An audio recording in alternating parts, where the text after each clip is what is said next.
So I think this is an interesting story, and it basically around the idea of what happens when American investors lose access to being able to invest in companies in either one of or the largest economy in the world. So there's a big issue going on in the United States right now. Well, I don't know, we're just not building stuff. We're just not building a lot of things that have a high value for investment. It's one of the reasons that we have such a massive bubble in the tech sector right now. There's a lot of money sloshing around the system. The money has to go somewhere. And the fact of the matter is there's just not a lot of good places for that money to go. And so it's all getting dumped into the tech sector right now. It's all getting dumped into AI and that type of thing. It has been considered up till now one of the escape valves for this whole insanity is possibly the idea that Americans and American companies can start investing more in Chinese companies. So the idea is, previously, 10 or 20 years ago, American companies would buy Chinese products, slap their brand on it, and then sell it to the Western world at a high increase in value. The idea here is, hey, what if American companies or Western companies can buy Chinese startups, bring them into the American fold, and then again try to slap a higher price on them, right? Maybe that is the output, right? As Jensen Huang has said, China is producing, half the AI researchers in the entire world at this point in time. Just China is producing half the AI researchers. You look at it with humanoid robots, a lot of these technologies that are supposed to be the future, all those types of things. You look at all of those companies that are being created in China. And so kind of the idea is, for the American financial people, it's like, well, maybe instead of buying the Chinese robots and increasing the price and trying to sell them to the public here, what if we buy the Chinese companies themselves? Right, which actually doesn't seem like a bad idea. And, if politics in the United States hadn't been batshit insane for at least the last 20 years, maybe it would be a good way to go. The issue is, though, it does look like China is looking at this and saying, or maybe not, right? So one of the big issues we have right now in the U.S. is we believe that we are superior to them. Again, in our founding documents, we hold these truths to be self-evident. They ain't people. Right? That's basically how we go about things here in the United States at this point in time. And so basically there's this idea that we should be able to restrict the progress of China. So again, under the Biden administration, they wanted to put export controls on models as in the files. Like literally make it a felony offense if you helped do anything like with DeepSeek or an open source model in China. Biden, again, under the Democrats, that would have been a felony offense, right? That's real. Anyways, there's export controls and there's all this kind of stuff because our government feels that their society has gone far enough and shouldn't go any further. Well, the interesting thing is, again, with China, right? They're people, they're human beings, and they don't want to deal with our shit. So they keep moving their ball forward, right? They have DeepSeek V4 that's come out. They have that apparently runs completely on the Huawei stack at this point in time. It's like a Huawei, was it Ascend or Aspire? I think it's Ascend. Their 950 series is supposed to be very good, right? So you have their technology companies building the AI hardware. Their technology companies are also building all the other computer hardware at this point in time. They're building operating systems, they're building models, they're doing all that kind of stuff because they have been shut off from the Western market. So, it is a wee bit, just a tiny bit galling that our investors are now trying to go and basically poach their companies.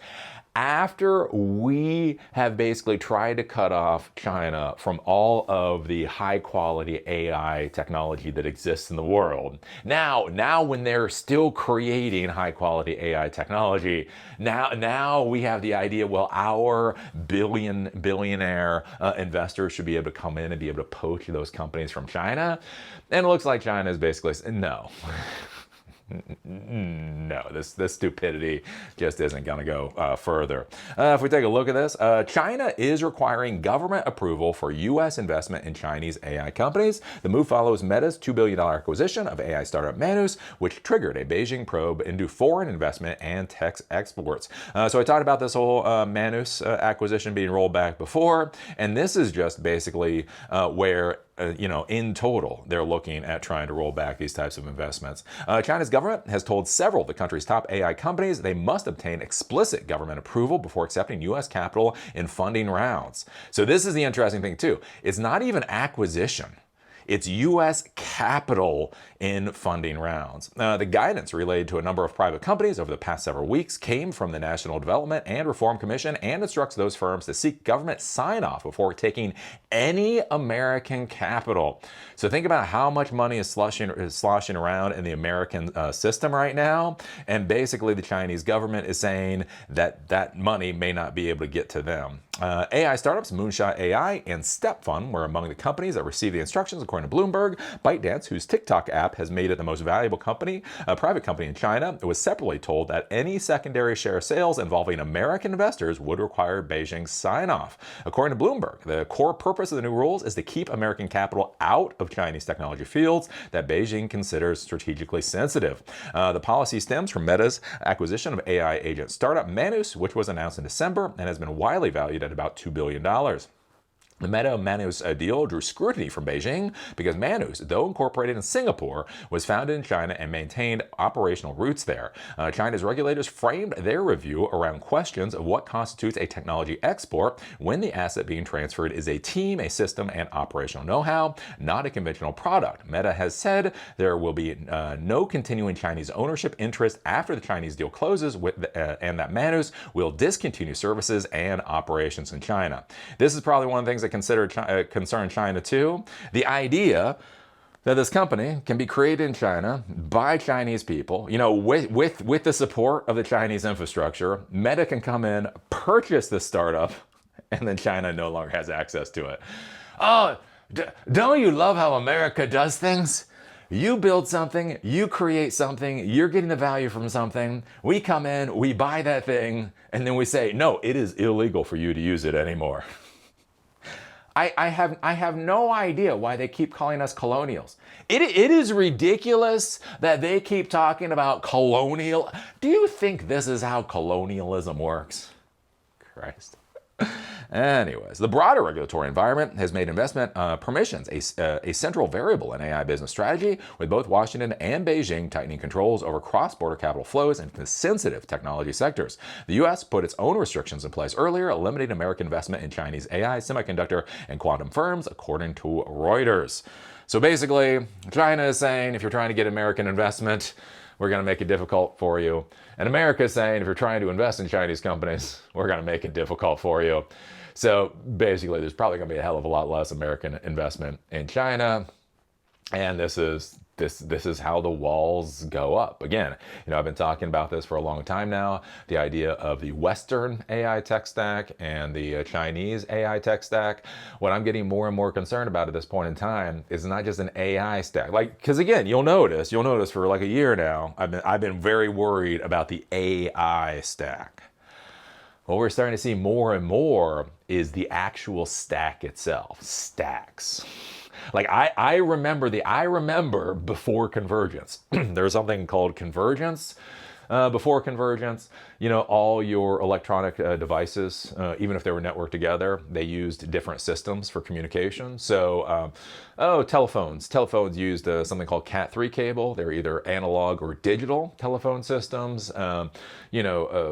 Surveillance systems used Siamese cable. That was a special kind of cable with power on it. All these different things, like access control systems. Every type of computerized device actually had its own networking entire system, right? Everything from the language, the protocol, Pelco D. Anybody ever have to deal with Pelco D? Fuck Pelco D. Anyways, I have some opinions about Pelco D. Anyway, like everything from protocols to the actual wiring to everything else was different. There's this thing called convergence, and that's where the world we're in today, where everything basically uses Ethernet and TCP/IP version 4. Right? Your surveillance cameras are IP surveillance cameras. Your telephones are VoIP, your IP telephone systems. Your computers obviously use TCP/IP, and the idea is that it just streamlined everything. It just made life so much easier. And what I'm really getting concerned about now is we are starting to see the silos re-emerge, right? The different tech stacks are using different technologies, and they're entirely different worlds. Again, back in the old days, like with telephone systems, analog, like I went through 100 hours of training just in Avaya telephone systems. Had nothing the fuck to do with my MCSE. So I've got an MCSE, right? And that's Microsoft stuff. Avaya telephone systems had nothing at all to do with my MCSE. Again, the networking stuff, CCNA, again, that was TCP/IP, so I did have to learn some of that for the MCSA. But that was also kind of its own, like all this stuff was its own world. And I'm getting very worried that we might be moving back into that direction, where basically we start having, the Chinese, like literally, think about nation states. Oh, God. Oh, you don't think things get stupid in the tech world? Can you imagine nation state stacks? When you imagine when France has a stack, and America has a stack, and China has a stack? Oh yeah, that's the future we dreamed about. That's where we thought all this shit was going. Anyways, I do fear that is the direction that we're going in, and so it's gonna be interesting again, because like what if the cross-pollination basically stops, right? American ideas go to China, Chinese ideas come to America, it all goes back and forth, and we get this whole jambalaya of a technology product. What happens when these national silos? It's gonna be bad. So what do you think about this? What do you think about China cracking down on American investment at all into these Chinese technology companies? So not just simply acquisitions, but if Sequoia or whoever else wants to throw, a couple $1 billion at a Chinese company, that they literally might not be able to do it. What do you think? Again, if you've been around for 20, 30 years, if you remember the days before convergence, what do you think about nationalistic tech stacks? Did you ever in your fucking career ever honestly think that there would be a point in time where you'd be like, oh yeah, I'm an expert in the French tech stack? Oh no, I've played a little with the French tech stack, but really I feel most comfortable in the German tech stack. Like, did you ever think we might be getting to that point in time? When you remember the internet, when you were sold all the beautiful, wonderful things about the internet, yeah, things. I will just say to the young people out there, believe me when I say this: the future does not look like what you think it's gonna look like. Anyways, put your thoughts down below. See y'all later.